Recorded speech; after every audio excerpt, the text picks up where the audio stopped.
It's an At the Office edition of the East Bank Sports Show, serving up the hottest sports takes from right here in Cleveland, Ohio. It's your host, Noah, John, and Erik. Welcome into the East Bank Sports Show at the Office edition. My name is Noah, back with my boys John and Erik. Guys, say what's up to everybody watching. What's up, everybody? Good to be with you. What's Erik? going on? What's going on? And just to remind everybody, we are a member of the Fanatical Elves Network, which is a member of the Fans First Sports Network. So we appreciate you tuning in on your Wednesday night if you're listening to this live, or downloading the show if you're watching this after the fact. But we have a slate of topics to get into, and I'd like to break right into it. Let's start quick, 30-second takes. John, thoughts on the new Browns helmet officially unveiled today? Yeah, I love it. I can see why some people think it's less modern looking, but when I think about the Browns of my childhood, that's what they wore. I'm loving the new look. It's not going to mean enough to me to replace wins this season, but as far as the uniform change, I think they're great. I'm looking forward to seeing them in the white face mask. Erik? I like it. I have no problem with it. I think we talked before. I like the matte a little bit better. But I will say that the Browns posted today on social media all their logos through the years, and it just kind of made me nostalgic for Brownie the Elf. I wish we would incorporate Brownie a little more. But yeah, I don't mind it at all. It looks good. I'm a huge fan of all the branding that they've done, going back to the roots of the Browns. The white helmet last year, even though it was a little off the cuff, I mean, the first helmet they wore was a white leather helmet. So I like everything that they're doing branding-wise in terms of the Cleveland Browns right now. Just wanted to touch on that real quick, everybody, since that came up today. But this is the Office edition of the East Bank Sports Show, so we're going to talk and debate some, little off-the-wall, a little less Cleveland-based topics. And let's start with an opinion that I might get some hate for. Should all playoff series only be one game? John, Erik, this is something I brought up last week when we were talking about whether or not we should, what topics we should be doing and all of that. And I am kind of the belief system that playoff sports would be better if it was all just one game. John, I know you hate that take because we started getting into it in our group text, but John, I'm going to let you start, then we'll go Erik, then I'll start to explain myself a little bit more once you two go. Yeah, I could probably talk for 60 minutes straight and filibuster. I promise I won't, but I cannot think of a worse take that I've discussed with you guys since we've known each other in sports. There's a few key reasons. One, the money and the revenue, right? Sports is entertainment. Entertainment turns a profit. These businesses are in business for money. 7 games nets you a whole heck of a lot more with TV and with ticket sales than one game would. So just from a business perspective, I think it makes sense to stretch them out almost as far as you can. The other piece of it, though, is that payoff at the end of the season. Football is a different animal because it's so tough on everybody's body. You can only play so many games a season, but you can't play 162 regular season baseball games in a 3 and 4 series format for the most part, and then turn around and say, okay, Cubs and Indians a few years back, you guys got one game. You got 4 starting pitchers. You got different rotations and relievers. You got different lineups. There's different elements. Like baseball is not a sport where you say, okay, you get 9 innings to show everything you're worth. And I think it also minimizes the regular season. You have to reward teams, especially in the NBA. You have all this play-in tournament stuff at the beginning with the lower seeds. Like the NBA regular season already almost doesn't matter. It's a bunch of teams posturing, positioning, sort of kind of throwing out there just to say, okay, give me a seat at the table. We'll see what we can do in the playoffs. You want to take the regular season that's almost meaningless and make it completely meaningless.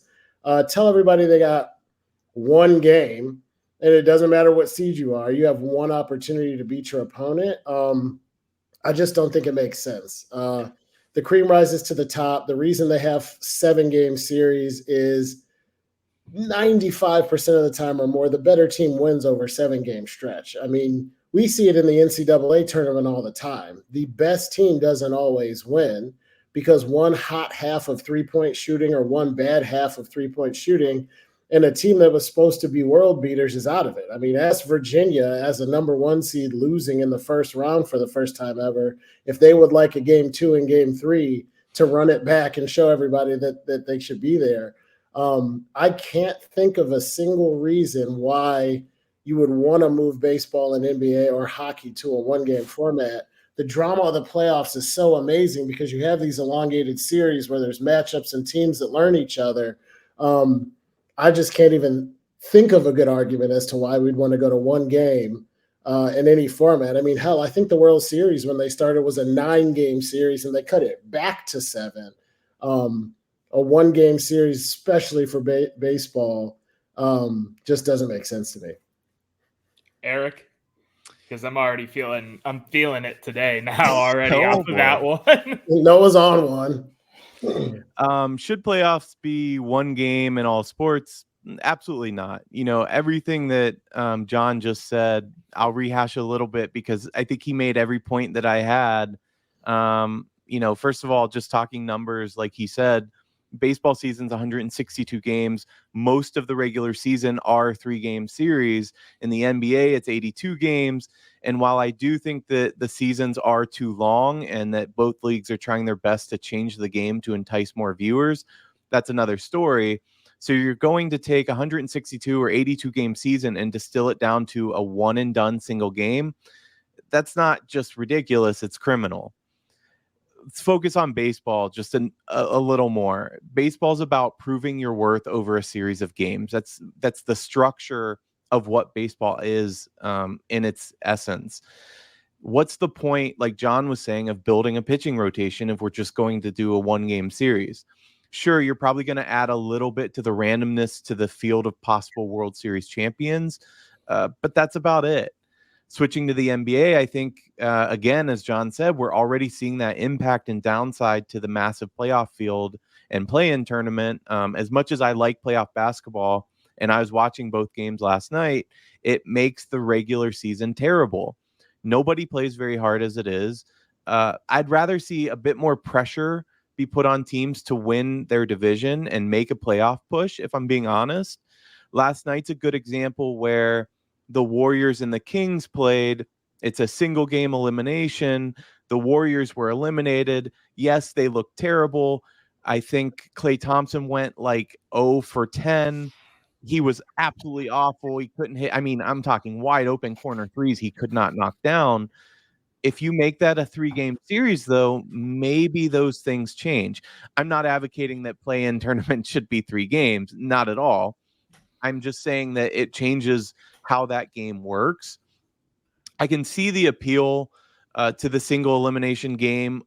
I get where Noah's going to come from here, but I do really enjoy watching the coaches adapt and strategize to a longer series.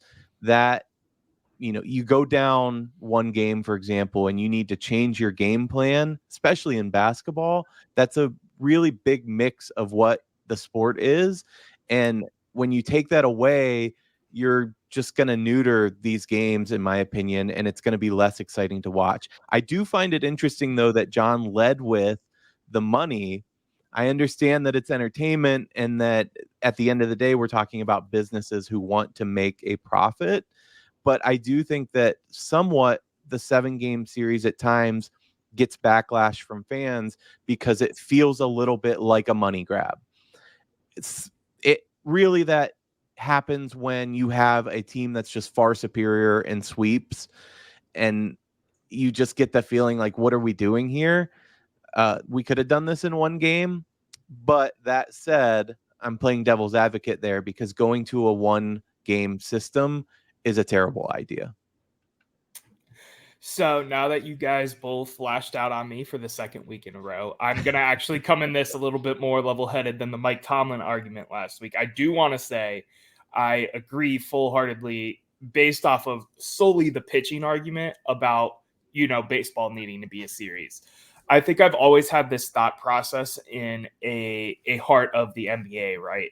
To Erik's point, those you see a 1v8 seed matchup, 9 times out of 10 end in a sweep or a gentleman's sweep. And it feels frustrating because you devote, when it's all said and done, if the basketball game's short, 2 hours, 2 hours, 2 hours, 2 hours, 8 hours total on a series of non-entertaining basketball, especially if you're not, watching a team that you care for and you're just watching basketball to watch basketball. The reason I like the 1-game series comes down to one thing. The NFL is the pinnacle of sports in America right now. It is the number 1 league without a doubt. They follow a 1-game playoff, structure. And I understand, coming from a football player, you can't do a series of football games. You'd die, you'd be hurt, be rough. But I also think that attributes to the parity of the NFL. And the parity of the NFL is arguably, to me, one of the best parts about the NFL and American football. You see a team like Kansas City, and I know they're a dynasty, right? But I think us three can agree, at least in the regular season, they were not the best team in the NFL last year. They won the Super Bowl. And being able to see things like that and matchups and teams get hot and the streakiness matter and that kind of thing is what's important to me in sports, because at the end of the day, it's a team achievement. And when your team gels the most and if they come up out of the top, that's what's important to me. Something else I want to touch on is, Erik, I think me and you were talking about this, but didn't the women's national championship, was it the women's or the men's national championship, have more viewers than like all of the World Series games last year? Women's did, yeah. Right. All 7, if I'm not mistaken. Or I don't think it went to 7, but you get my point. So you want to use that money argument, but at the same time, the parity of a March Madness, right? 1 seed getting beat by a 16 seed in a shot in the dark is, one of those moments I don't think any of us forget. We bring it up. I mean, you brought it up today. I think those kind of moments are a big part what give sports appeal. And when you run a 7-game series, sometimes it's, just at the end of the day, the talent's going to win because they have so many chances at beating what is a rock, paper, scissors match almost. Yeah, I guess there's a few critical flaws that I see in the argument. The first one is that the purpose of the playoffs in any sport isn't to create drama, it's to crown a champion. And the best way to crown a champion is for the team that's better to rise to the top. Now, the NFL is a different beast. I think to compare the NFL to MLB or NBA, I hear what you're saying on the 1-game piece, but they're just vastly different sports. I mean, you're talking about a team that plays 17 games in a regular season. They had to push to that over the years. It's a 1-game, one and done. It all has to happen on Sunday type of league. That isn't so for any of the other major sports. I mean, hell, even in golf, you get 4 rounds over 4 days to prove yourself. So I don't think the purpose of the playoffs is the entertainment. I think it's to crown a champ, and you can't crown a champ with a one and done in a sport like baseball. I want to jump in and just take Noah's side a little bit here. And it makes my skin crawl a little bit to even say that at this point. Whatever, man. But I think looking at soccer and the Champions League would be a good model to argue against what you just said. They are more like American football in that, especially in the later rounds, their tournaments are a one and done. The World Cup's a good example, a one and done, even though it's a massive tournament with a lot of teams, different than American football, certainly, but that works well. And those matchups are built up really, really well. I know I'm the resident soccer fan here, but you see exactly what Noah was saying in that sport. But I don't feel like the Premier League teams play series during the season. Like soccer's another game like American football. It's not as taxing physically in terms of contact, but they don't play 6 games a week in the Premier League. I want to interject for a second here. I want to table the baseball side of this because I honestly agree with you. You think about pitching rotations, different lineups every night. It makes sense to do a series for baseball. So I'm going to pull back my thought for both leagues, and I'm going to push it to just NBA for debate's sake and say, much like Premier League, why can't they play one game? Seeing LeBron take a Lakers team that struggled all year and go 1-1-1-1 champion and get a ring, I think is just as entertaining to see Boston and who's even number one. Is it Denver, or did the Timberwolves finish number one in the West? T-Wolves, I think. I just see Boston and the T-Wolves in the final. You know what I mean? Yeah, I don't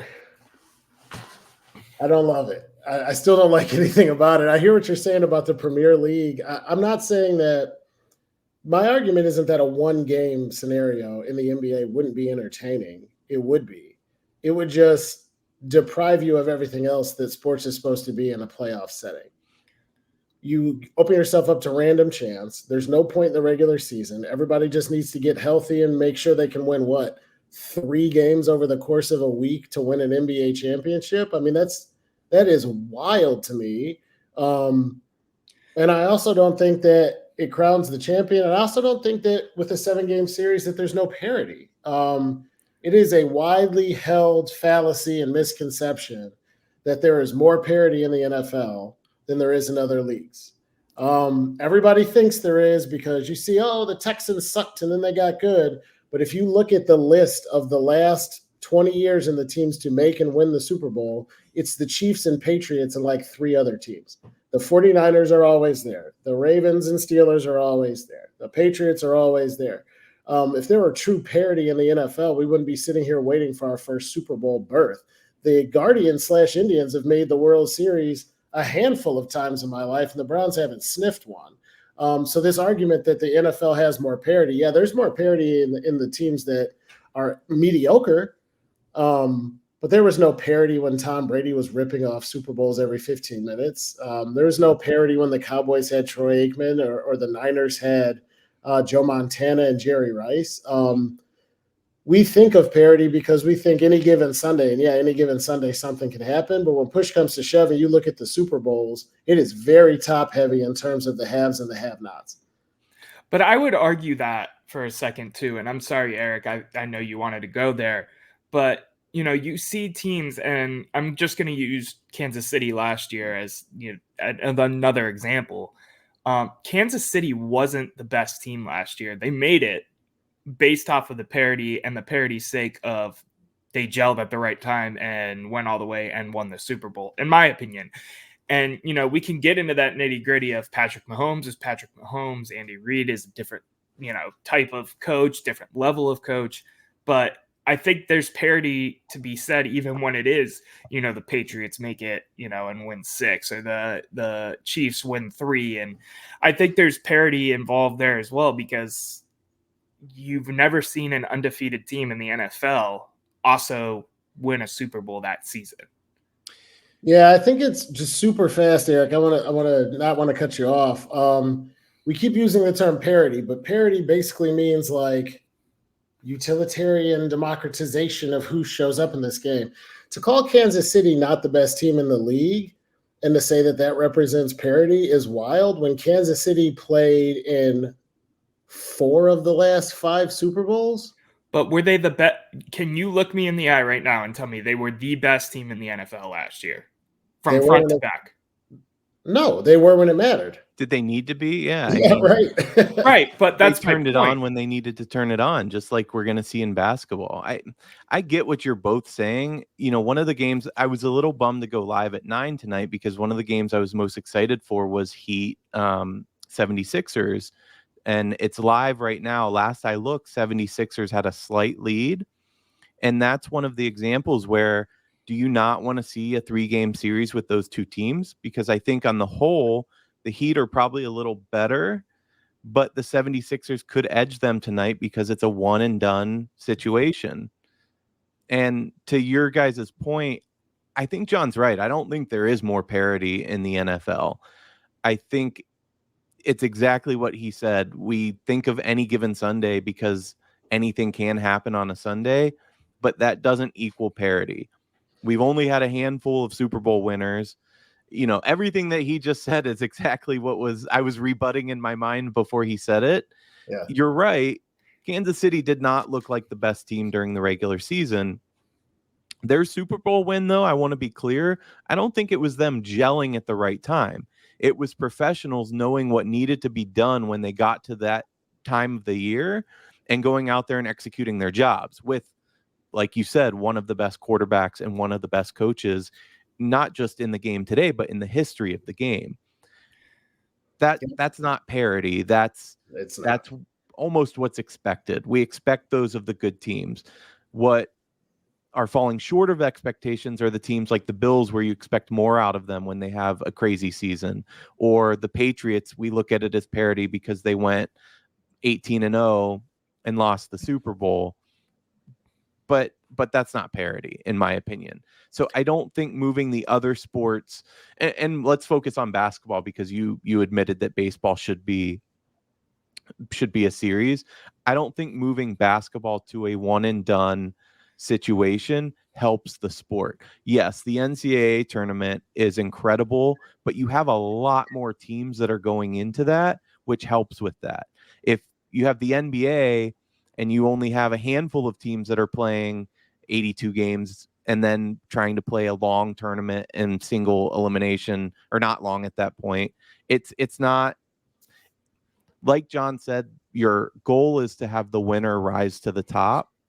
And in a longer series, that's who you're showing who the best teams are, because the best teams really do out pretty much in all sports.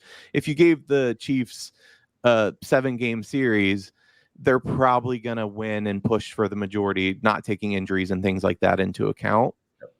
I think your goal is to crown the best team, and that's what these series do. And I think one more quick stat I'm going to throw at you, Noah. I am 38 years old. And since I was in high school, I have to check my math on this, there have been 3 Super Bowls that did not have the New England Patriots, Kansas City Chiefs, or Pittsburgh Steelers in it. Let me ask running you through both in my head. Parity, I mean, I know there was one, there's a couple. We had the Rams and the Bengals just a few years ago. Baltimore, who did they beat? Baltimore played San Francisco. And then I think we had the Saints and Colts when I was in college, or right after college. Let me ask you both this. This is something I was kind of thinking as we're talking about it.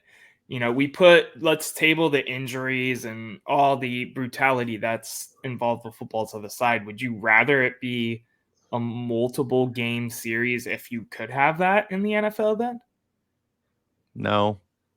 It's a different sport, and maybe it is a little bit of this is what we've grown up used to. That's what I think is the difference here. That's why I asked this. I have 32 years that I've been watching sports in the same basic format in that entire time, but we're talking such different sports. You don't have a lineup in the NFL like you do in baseball, where pitching and rotation and rest matters like it does in baseball.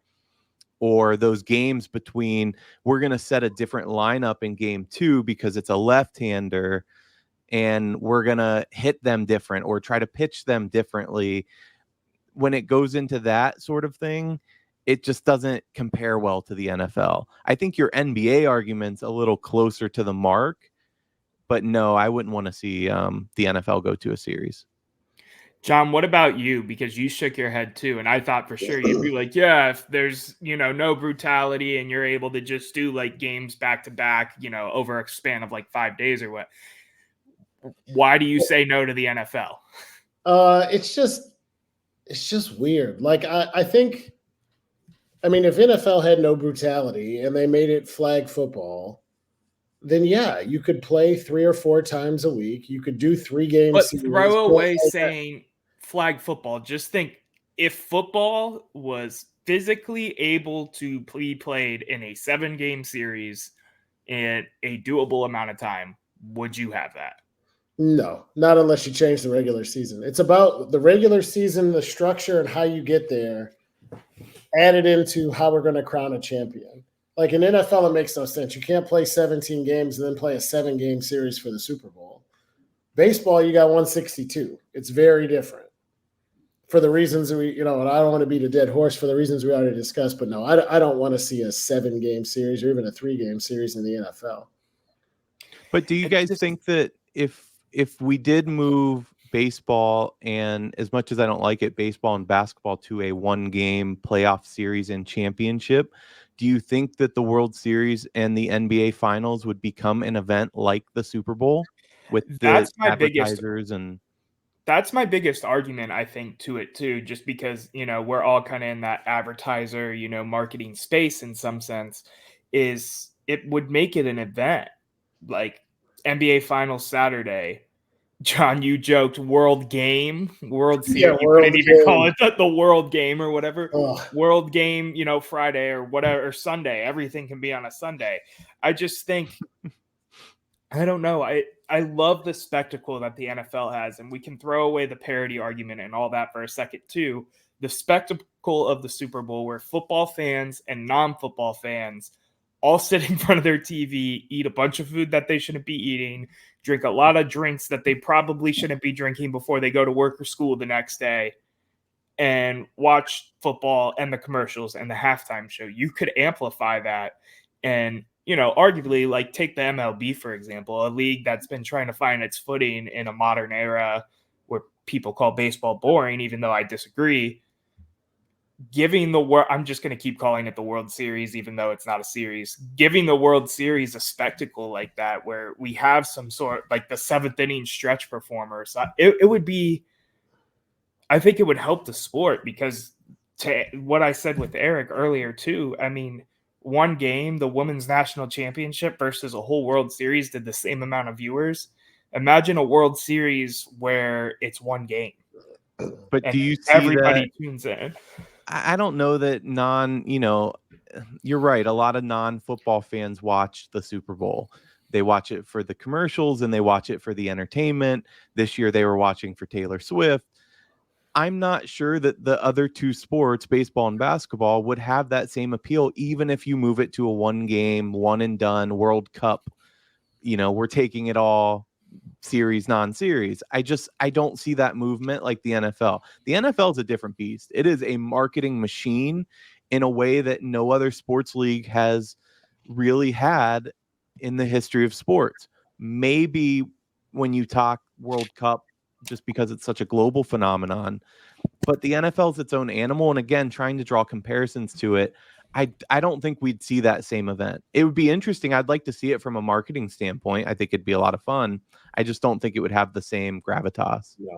And I think we're getting to the point now too, where we're trying to shove too many things into one. We think of baseball and basketball and football and hockey and golf and tennis and Premier League. Well, they're all sports, so they should do things all the same way. But they have unique followings with unique fan bases. Major League Baseball is still very popular. It used to be the national pastime. I know the NFL has surpassed it. I think a lot of that is fantasy football and the uniqueness of the 1-game structure, which is another conversation maybe for another day. But I don't want to think that, like, I can tell you right now that Major League Baseball doesn't wake up in the morning and think, well, we should just be the NFL. They have a different product. They have a different fan base. It's a different experience. So just because they're competing for eyeballs at certain times of the year, I don't want to confuse it. I don't think the NBA wants to be the NFL. The other thing that I'll say is I don't want to be prisoner of the moment. I think that we're talking about this in the here and now because the NFL is king. But I'll give you another very closely related example of the NFL and what you get when you have all these teams jammed in. You have 2 teams in one game. They've changed college football in the playoffs so many freaking times in the last 15 years because I lived in a world where they would just vote on a national champion and everybody got sick of it. And then we watched the Rose Bowl over here and the Sugar Bowl over here and have to decide, well, if Alabama played Washington. So it sucked. And they created one game. And then we watched Ohio State beat Miami, who everybody said was going to win by 14 points. And then Ohio State got their doors blown off by Florida when I think they were favorites in the game. And then we said, hey, maybe the third team in the country deserves a shot. So, like, too much one and done and too much consolidation, I think, is bad for the sport. Spreading it out, giving more teams a chance. I hear what you're saying in terms of the parity for one game, but if we go too far in the other direction, it creates a mess because there was nothing worse than watching the Rose Bowl and thinking to yourself, okay, well, Penn State went undefeated. I wonder if the AP poll will name them a national champ. So I don't want to go too minimalistic with any of these games either because that was gross. I'm glad you didn't mention that LSU also blew our doors off. That did happen. Right after that. Guys, guys, I'm going to wrap this segment up. Honestly, I thought that was a really good discussion and just kind of seeing everybody's thoughts and the age. But I'm going to have us cut to commercial real quick. And then we're going to come back and we're going to talk another, this or that topic almost called, would you trade the Cavaliers 2016 championship for a Cleveland Browns Super Bowl win? We'll be right back.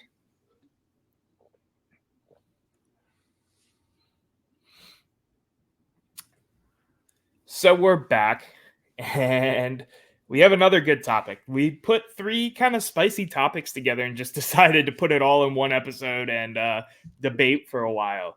So I'm going to open it to the floor because honestly, I'm curious what you guys have to say more than what I have to say. Would you trade the 2016 NBA championship won by your Cleveland Cavaliers for a Cleveland Browns Super Bowl win? And to preface real quick, me and Matt briefly discussed this on a regular episode of the East Bank Sports Show. If you guys don't watch that on Sundays, go check that out. Erik, I'm going to let you start. Yeah, so first, I'm really excited to hear John's take on this because I know where Noah falls and I have no idea what John's going to say. This question comes up often amongst Cleveland sports fans, and it's always a hot debate. There's no doubt about it that Cleveland is a football town. We bleed orange and brown. We live and die by the Sunday outcome. We look forward to the game and talk about it all week, and we're either elated or depressed come Monday morning, where once again, the topic's the game, for good or bad in that outcome. There's really nothing comparable sports-wise, but, and I might be in the minority here, but I would not trade the Cavs 2016 championship for a Browns Super Bowl for a couple of reasons. First of all, there just hasn't been anything else in my life like that championship run. Maybe had the Indians beat the Cubs, but all the storylines are there for that Cavs team. You have the local kid turned superstar who couldn't get it over the line and ended up leaving, but he's just a kid from Akron and he was going to stop at nothing to bring the championship to the city. You have being down 3-1 to one of the best teams, not just that year, but of all time. I think you have to keep in mind that the Warriors had lost just 9 games up to that point. 9. The best regular season record in history. They set over 25 NBA records and 10 franchise records that season. This is a story that goes back to olden times. This was David versus Goliath. It's the story of the giant versus the underdog. And yet we all know when you have LeBron James that you always have a chance. What the Cavs were able to do, that was special. Trading it for a Browns Super Bowl, it just wouldn't have the same magic. Maybe once I finally experience a Super Bowl in Cleveland, I'll change my mind. But for now, we will always have 2016 when an underdog team put the city on its back and brought us our first championship in over 50 years. John? I love everything Erik said. I got a lot of different directions to go with this one. The first is just to dovetail with our last conversation, Noah, you'd be giving up a Cavs championship no matter what if there was a 1-game playoff because the Cavs lost game 1. I won't get into that. I'm going to move forward.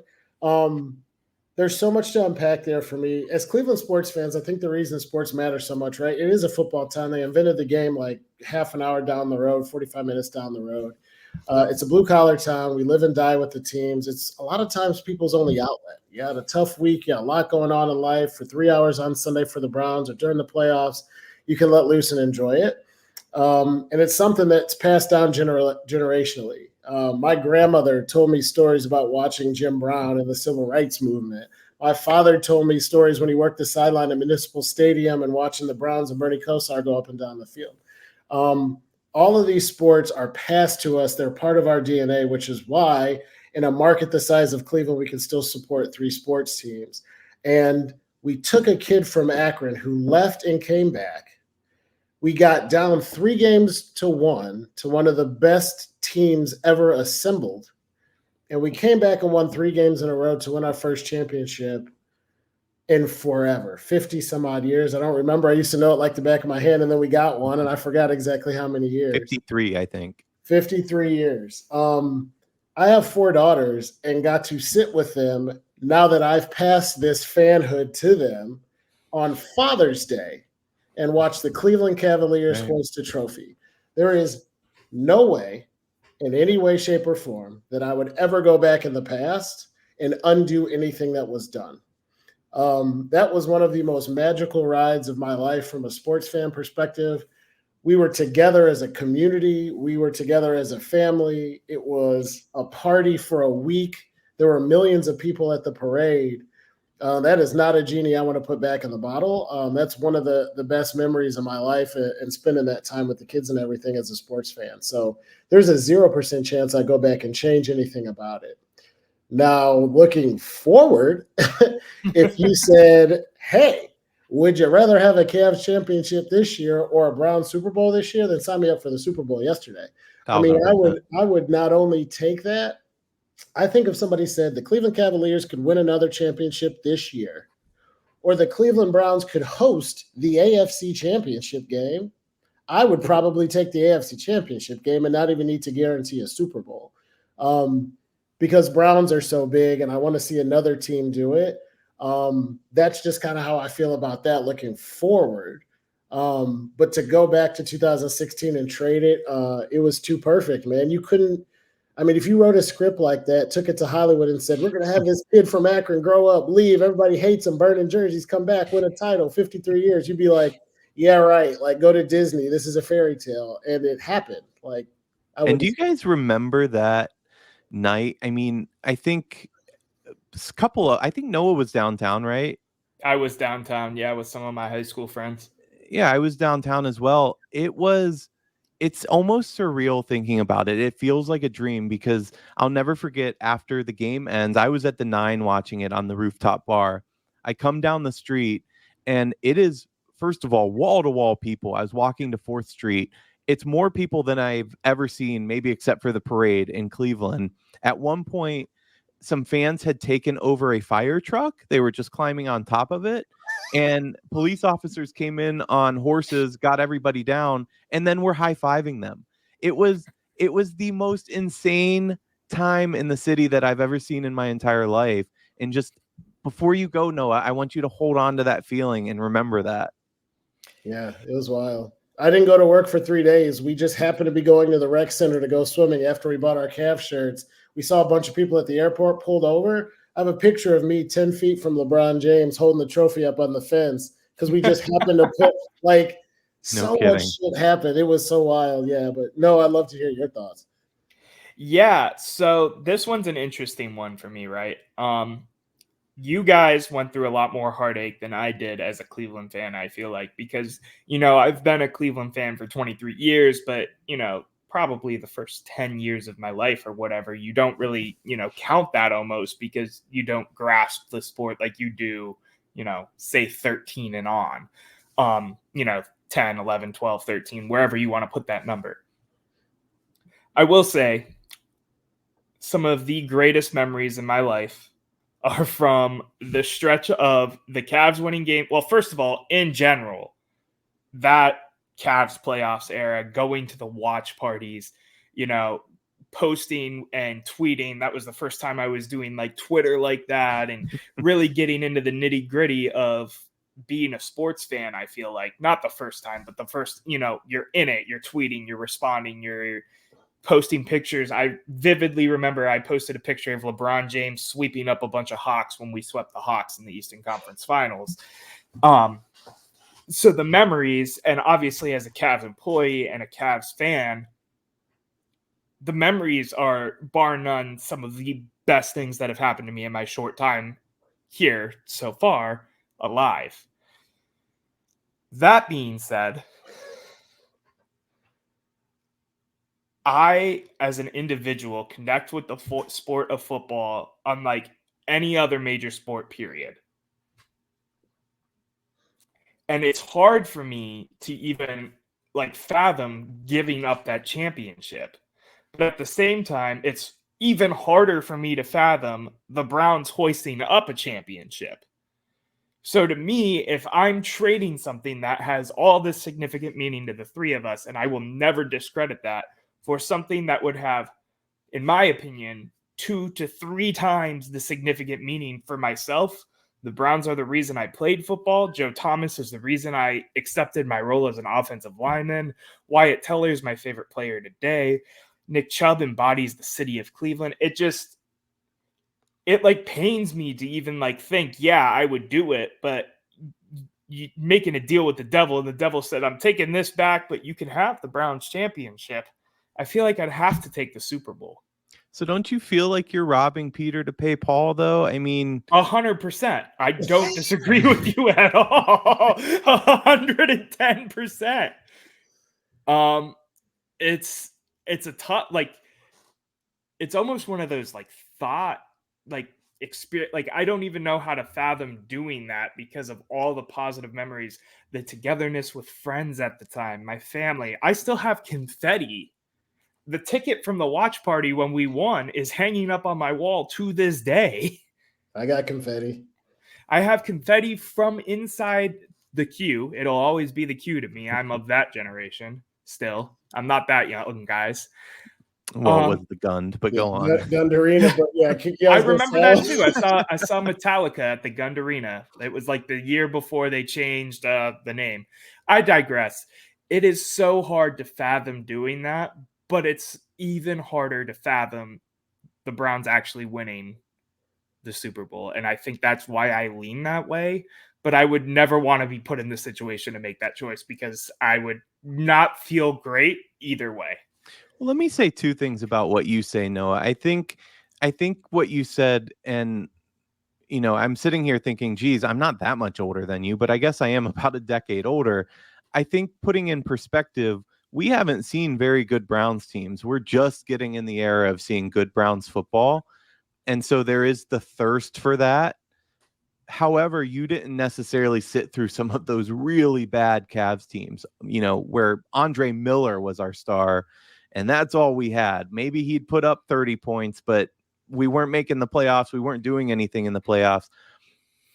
The other point I want to make is that I would feel bad, as much as I am more a Browns fan than the other teams, and I'm a baseball guy. I played baseball my whole life, but it is Brownstown, and I am more of a Browns fan. I would feel bad taking away the Cavs championship from the different communities that are more so Cavs fans, or if the same had been said if we won Indians World Series or Guardians now, I would feel bad taking that away from those diehard fans that they're all about Cavs basketball or they're all about Guardians baseball. Looking at what could be, it's almost like your Tomlin argument. What have you done for me lately? I think you got to put some respect on the Cavs and on LeBron's name and what he did for this city. It's not easy to win a championship in any sport, especially across 7 games. Wink, wink. But to trade it off, I would never feel good about that, especially if right? If you know that you made the deal and like, oh, we took away the Cavs championship, but we got a Super Bowl. And hey, I'm not trying to sit up here and be stubborn and make, arguments until Matt. I agree with you 100% on everything you're saying. If we're talking personally, like which one I think would affect me more, it would be the Browns. And that's why I would side Browns. But again, I would hate to even remotely think about taking that away from myself, from other communities, from Northeast Ohio. I remember, so for those who don't know who watch, I am a tattoo fan. I have a lot of tattoos. I got my first tattoo signed off by my parents at 15. I was 15 when they won the championship. Sorry, guys, for dating you a little bit. It was because it was 2016. My mom and me were going to drive to the tattoo studio that were doing the free tattoos of, the Larry O'Brien with the C or whatever, and get the matching Cavs tattoo as my first tattoo until we realized the line was like 4 hours long and they were only doing it for one day because of how much that meant to me, my family, everybody. It meant so much to everybody. I think I have a hard time disagreeing with any argument because of that, meaning for me specifically. But on the contrary, the Browns winning the Super Bowl will, I guarantee, short of life goals like marriage, having a kid, whatever, be the single greatest moment of at least my sports fandom. So to trade the current for what would be that's kind of where I'm at. And for the city, I think all three of us would agree that a Browns Super Bowl is by far, I mean, the city's going to burn to the ground. It is the pinnacle achievement for Cleveland. By the way, since you brought up tattoos, shout out to that guy that got the Larry O'Brien at the start of the season because he was so confident. I remember don't know where that. you are, buddy, but you had faith and you brought it home for us. I will say one thing, just to turn this a little bit. There's two pieces. One is, Noah, you did date me. You are 15 at the parade, and I took my 14-year-old to the parade, so we won't get into that. I think that there's something in life and in sports about the struggle coming before the payoff.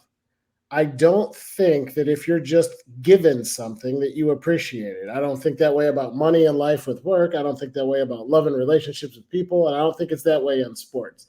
I think there's something about the Cavs being so good and then losing LeBron and then getting him back and having Kyrie and going, and then Kyrie gets hurt. We lose the finals the year before and we're down 3-1. There's this swell of like, we have been there so many times and gotten so close. Now we finally get the payoff that made the Cavs really unique and special. In 2016, correct me if I'm wrong, the Browns either went 1-15 or 0-16. I mean, so for them to go back and just be like, hey, whoever the hell it was, Ken Dorsey just won a Super, like, it just doesn't Johnny Manziel, baby. Johnny Manziel would have had to pan out. Brady Quinn hit the jackpot and all of a sudden is winning Super Bowls, I think would be wild. And I think there's something to be said for that. We get so like you said, what have you done for me lately? And everything now is the same argument with the 7-game series in the last segment. Like, sometimes it's cool to spread it out for 2 weeks and just let it mellow and enjoy the swell and the emotions over the course of time and not just have 3 hours. Like the Browns still are so far away, even though we feel like they're close. Like, sadly, I feel like the Browns winning a Super Bowl in 2 or 3 years after finally making it over the hump and maybe winning a division and maybe winning a couple playoff games and getting to the AFC Championship. But the Browns are still, in my mind, so close yet so far away. Like, the whole experience would be different. Like, if the Browns just randomly won a Super Bowl after they won one game in an entire season, like, I don't know. It just doesn't hit the same as that LeBron era and all the stuff that went into it. I genuinely agree with everything you said, but I saw a meme today that kind of relates, and it said something along the lines of, you will appreciate the $2,000 that you worked hard and earned more than if somebody gave you a free $100,000. And right below it, the next guy said, never give advice again, because you absolutely untrue. But on the sports side, I do agree with what you're saying. I'm not saying I wouldn't take it. I'm saying you appreciate it more when you have to work for it. Fair. Guys, I'm going to wrap this one so we can move on. We have one more topic to talk about. And I could see me and John maybe being on the same side for once, but who knows? Who knows? Don't you dare do that to me. So let's switch. We're talking about Super Bowls and the Cavs. Shout out to the Cavs once again for the championship and all the great memories. Let's talk. Would you rather win a Super Bowl or an Olympic gold medal? John, I'm going to have you start because I know Erik's take, and me and Erik are going to throw hands virtually because I know one of his points already, and I'm not happy about it. So, John, go ahead. This one's loaded for me, but a quick point of clarification before we start. You mean us personally, or do you mean like our team, or you mean like, would you, John Sharp, rather play for a Super Bowl winner or be like Usain Bolt? Yeah, that's how I took it. That's how I took it. And I think, Erik, when we kind of propped this up with each other and decided if we were going to use it, I think that's how you took it, right? Yeah, I mean, I looked a little more generally as a general NFL player versus Olympian, but yeah, we'll take it at us. It doesn't change my argument. I don't want to overcomplicate things, but to keep it simple, standing on the top of a podium, representing your country, hearing the national anthem play, having somebody put a gold medal around your neck as being the best in the world at something would mean more to me than being one of 60 Super Bowl champions. Personally, from how it feels and the dopamine hit and what it means for like just an accomplishment. I mean, you are the greatest in the world at something. To be set, you're the fastest man alive. You're the all-around best gymnast. I think too, if you just said, hey, for free, nobody's going to give you a single dollar either way, or you make the same in both. I would much rather win a gold medal, stand on top of the podium, and hoist one for the United States of America than be one of a 53-man roster and win one of half a century's worth of Super Bowls. Not to say that the Super Bowl championship wouldn't be great. We just talked about that. The big caveat, the reason I said I don't want to make it complicated, is if you win a Super Bowl championship, even if you're the long snapper, you're making more money than an Olympic athlete. And the opportunity to like set my family up for life would be great. So my caveat is this. I would rather win an Olympic gold medal on the men's basketball team because that's fantastic. And that's the bottom line because I said so.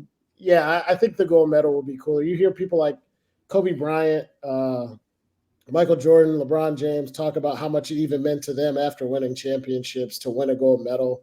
I don't think they're full of shit. I think they're being genuine. I think somehow, crazily enough, Steph Curry's going to play for his first Olympic team in this Olympics. He's got a boatload of rings and a bag full of accolades. He's pretty jacked up to be on the Olympic team. So I think gold medal trumps Super Bowl. But to Eric's point, like, I would take it. I'd take either for sure. Erik? First of all, I think this is my last show because John and I are the exact same take always, and I don't know that you need the both of us. Would I rather win a Super Bowl or an Olympic medal? An Olympic medal. Easy. Next question. Winning an Olympic medal means that you've reached the apex of your sport. Like John was saying, not only are you the best in the sport, but you're the best in the entire world, not just the United States. Listen, I'm as much of a fan of football as the next guy, but there's a wider world out there, Noah.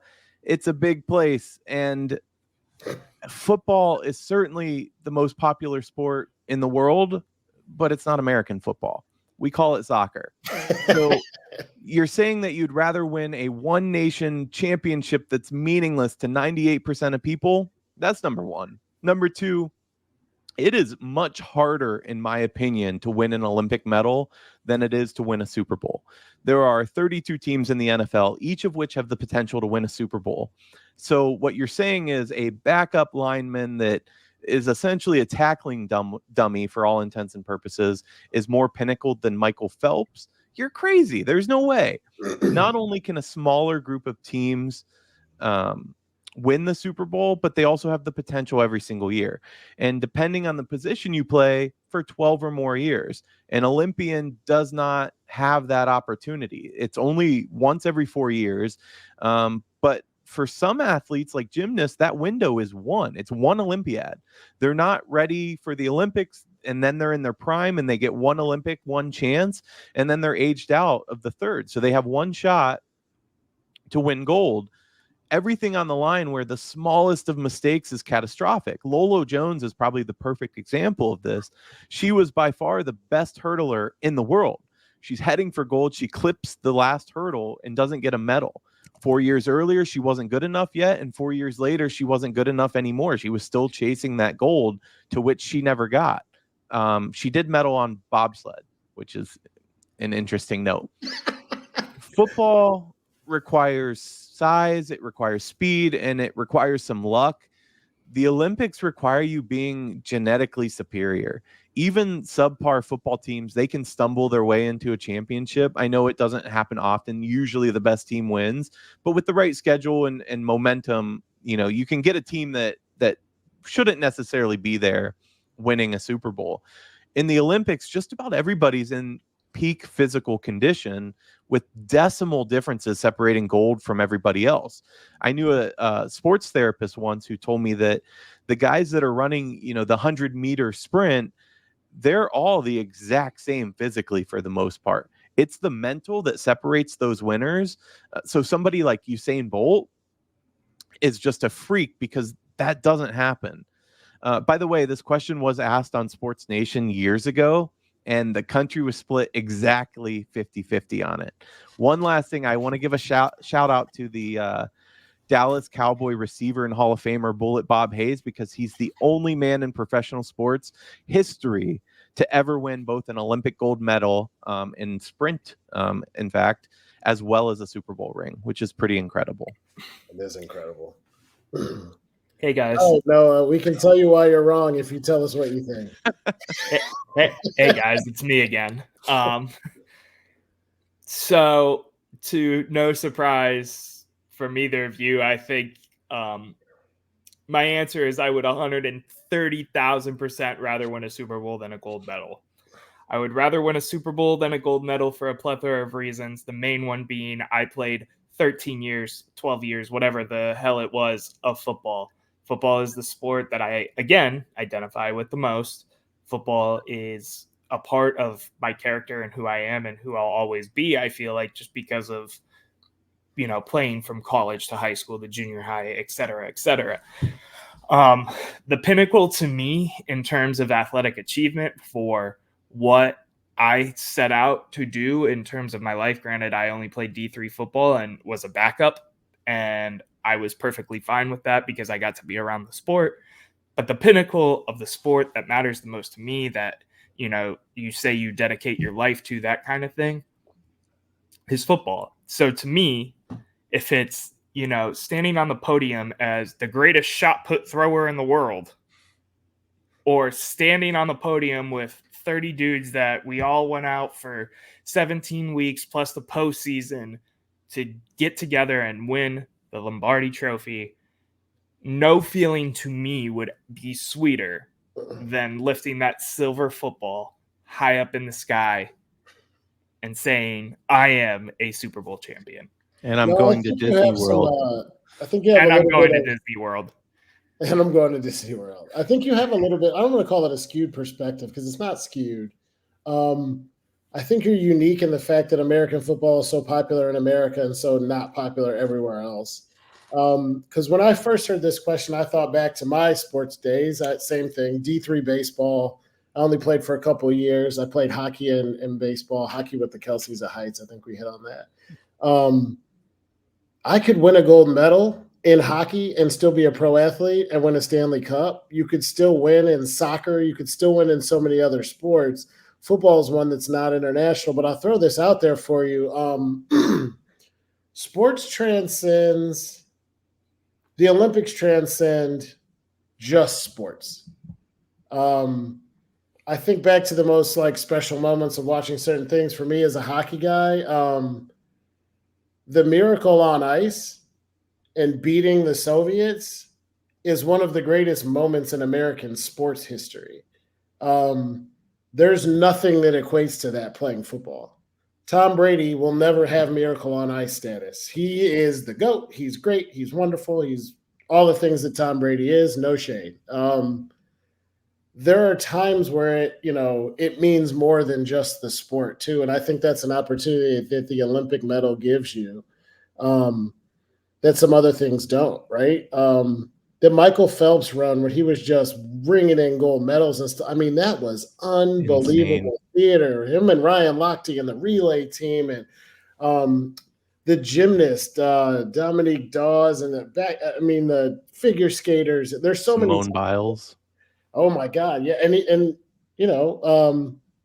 recently with the whole Simone Biles and that whole team too. I mean, and it's only once every 4 years. I just think there's something, if you played any other sport than football at the level you did, you might change your answer. I think for football for you, it's just one of those rare things, right? Like Eric's a big tennis guy. You win a gold medal playing tennis, so you can have the best of both worlds. Like football is one of those unique sports where it's like it's all in America and nobody else kind of follows it outside of the country. I should say that baseball was my sport. When, like everybody else, when I was a kid, I was in the basement pretending it was game 7, 2 outs, I'm up to bat, or I'm getting the last pitch and pretending that I'm the guy. So growing up idolizing American sports, I certainly had that same kind of perspective. But I think John's exactly right. Of course, I don't want to speak for Noah, but I love my country. What I love most about my country is what it can be, not necessarily what it is. It's that city upon a hill that we're still trying to build, and the possibility, and representing that and going out and putting yourself forward in the world for all our flaws. You could argue still the best country in the world. Almost anybody would give up their citizenship to become a US citizen, and representing that on the national stage by way of sports, with everything else surrounding it, by the way, with, a Cold War with the Soviet Union. You had Olympics where Hitler is overseeing a black man winning and raising his fist in the air. It transcends sports, like John said. It's bigger than sports. And to be a part of something like that, I think is just a Super Bowl is a once in a lifetime thing. When you put the Olympics in perspective, it's where legends and history are born and converge together.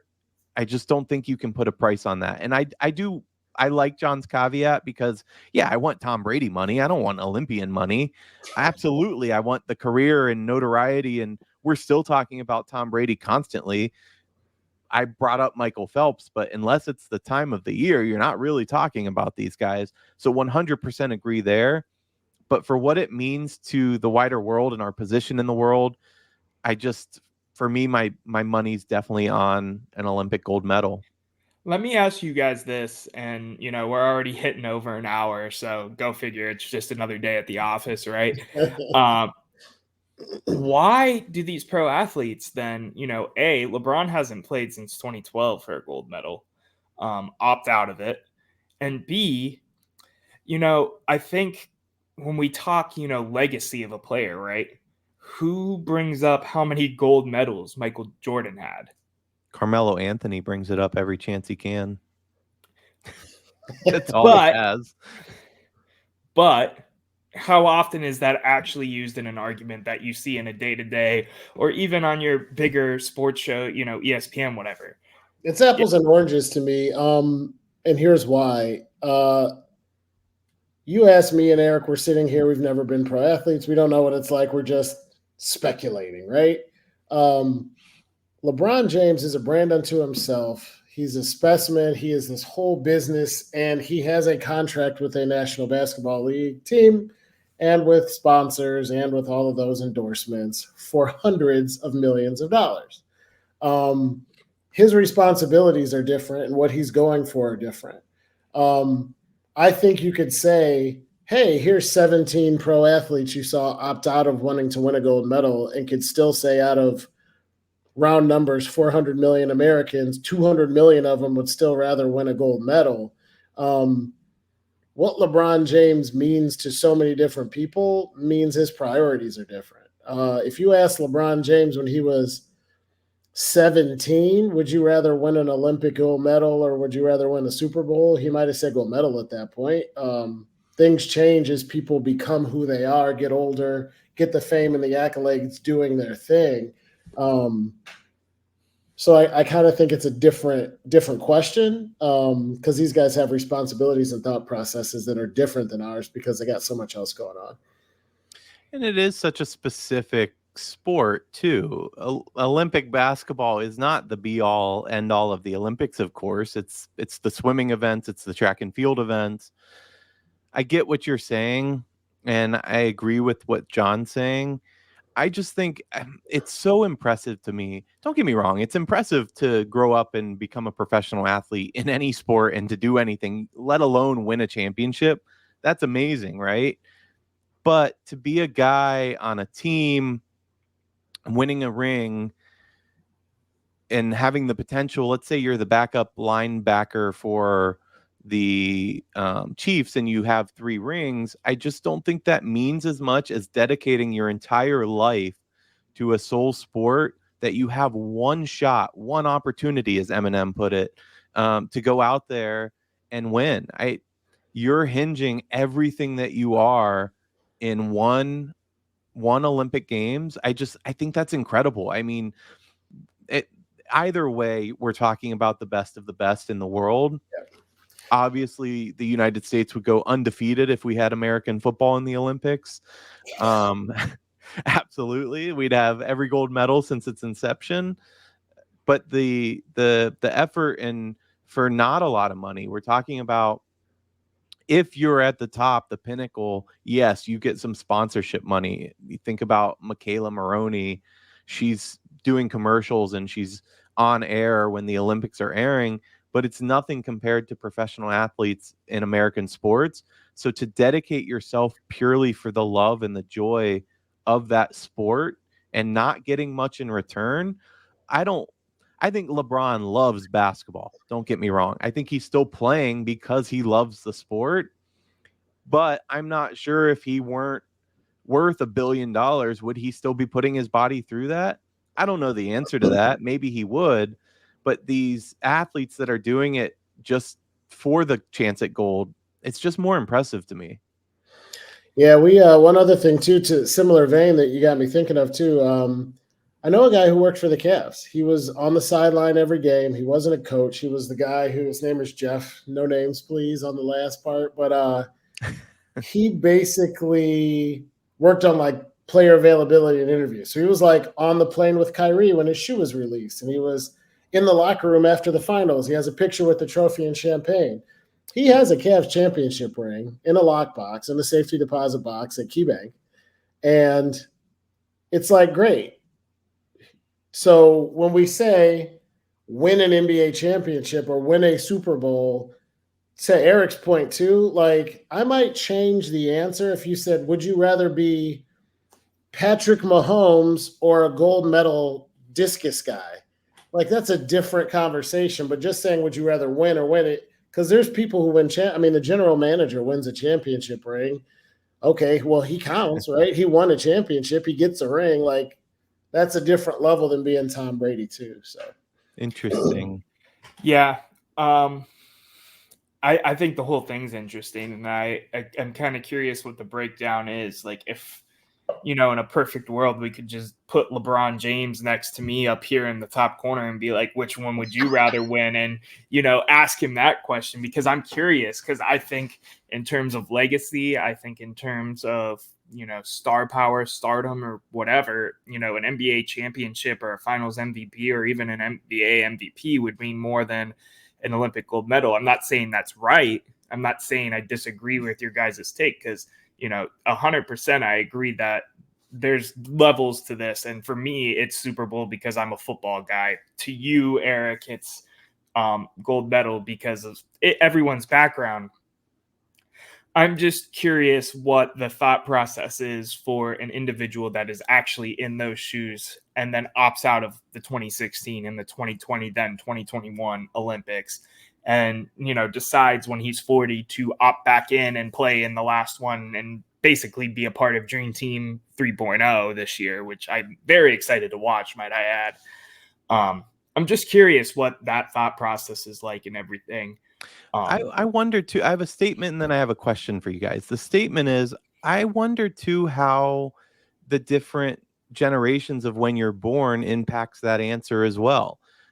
There is a notion of patriotism and maybe even exceptionalism that is baked in a little more to, I think, John and I's generation than to yours. I think,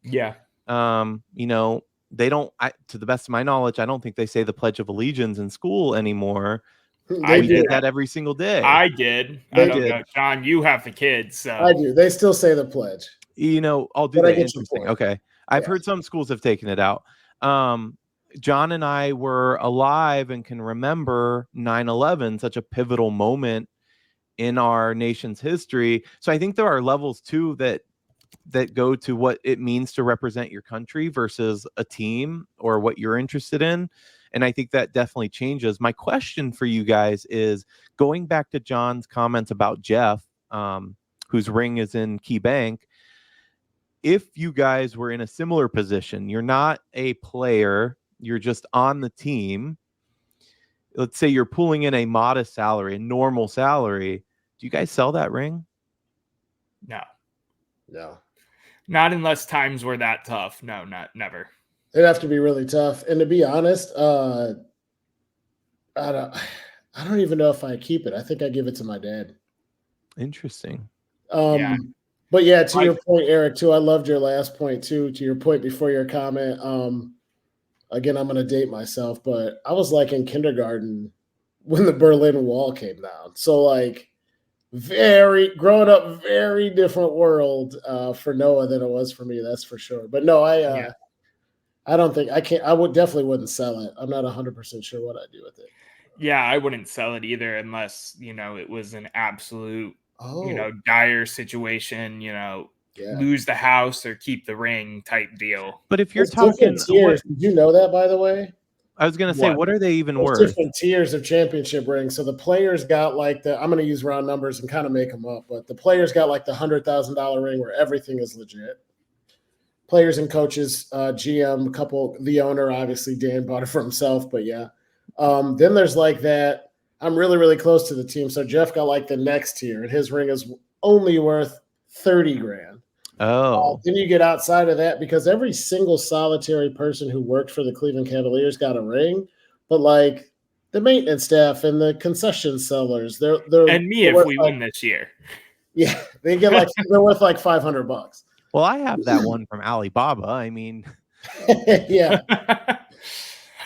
Interesting. I didn't realize there were tiers. I thought everybody kind of got that. I guess that makes more sense, but yeah. Could you imagine handing like me, part-time employee, $100,000 ring for? No, now that you say it, no. Right. But my question was premised on that.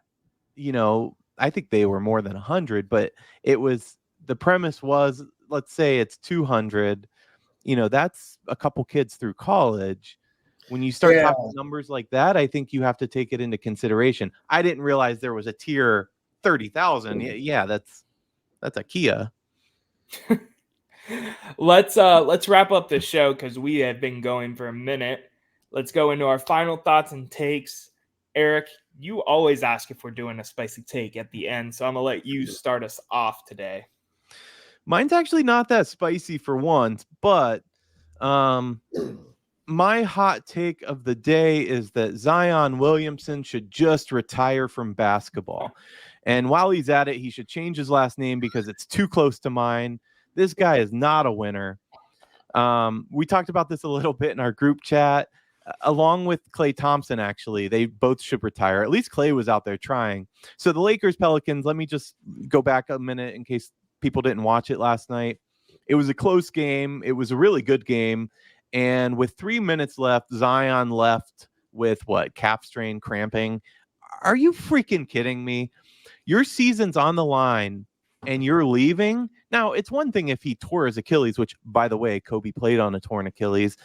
Zion is lazy, he's overrated, and he's maybe the most overhyped player to make it in the league. Greg Oden might want to question that. He had some injury history that wasn't his fault. But Shaq and the rest of the NBA on TNT crew couldn't believe it either. I think Barkley said that he wouldn't have gone out. And Shaq said that he should have put some icy hot on it, referring to his brand deal that he has, right. Of course. But I could not believe that as somebody that's competitor. The three of us are going to have a rec basketball game at some point, and I'm going to want to rip your faces off because that's just the type of competitor that I am. The fact that this guy just left with the game on the line for a small injury, it was a question. There was some tightness from what I understand. Just pack it in at this point, my man. John? Yeah, my hot take is on the eve of the real playoffs and during the play-in tournament for the NBA championship, that the Boston Celtics are overrated. Jason Tatum is overrated. They will not win a championship with Tatum as their best player. Jaylen Brown's a good Batman or a good Robin to a better Batman. But I keep looking at this team, and I get it. There's East Coast bias. There's big market bias. So because we live in Cleveland, they're going to talk about Jalen Brunson and the Knicks more than Donovan Mitchell and the Cavs, even though the Cavs win 19 out of 20 games in the middle of the season or something like that. But I just feel like the media is trying to crown these guys as the champs of the East. I don't even have them making out of the Eastern Conference this year. I don't think that they're that great. I think they're a regular season team. I think Jason Tatum is a paper tiger, and I think he shows up big in the regular season, and he's going to disappoint everybody in Boston again this year. I got a buddy who's a Celtics fan, and we have the debate. And I said, if I had to list the 10 best players or 15 best players, maybe even in the NBA, Tatum's on my list. 15's a reach, but 10 certainly not. And I can't wait to celebrate another Celtics letdown in the coming weeks with you guys because it's coming. Who do you guys got? In the finals? Mm-hmm. John, you want to go first? Yeah, go for it. No, you go first, I said. All right, I got Denver. And then in the East, this is wild, but I think Milwaukee's going to just turn it on even though they've sucked really badly. I think they got too much talent, and they're just going to watch Dame and Giannis cook. But even if the Celtics prove me wrong and make it out of the East, they're not going to be any match for Denver. I am going to respond ignorantly with the Cavs out of the East, even though I don't think that'll ever happen, or at least not this season. But ignorantly the Cavs, and I'm going to go Denver again. I don't think Minnesota's going the full way, even though they were the one. I think Denver goes back and probably repeats this year. Erik, you want to? Yeah, I mean, it's tough. There is a lot of more parity than I kind of expect this year. I agree with what John says about Boston.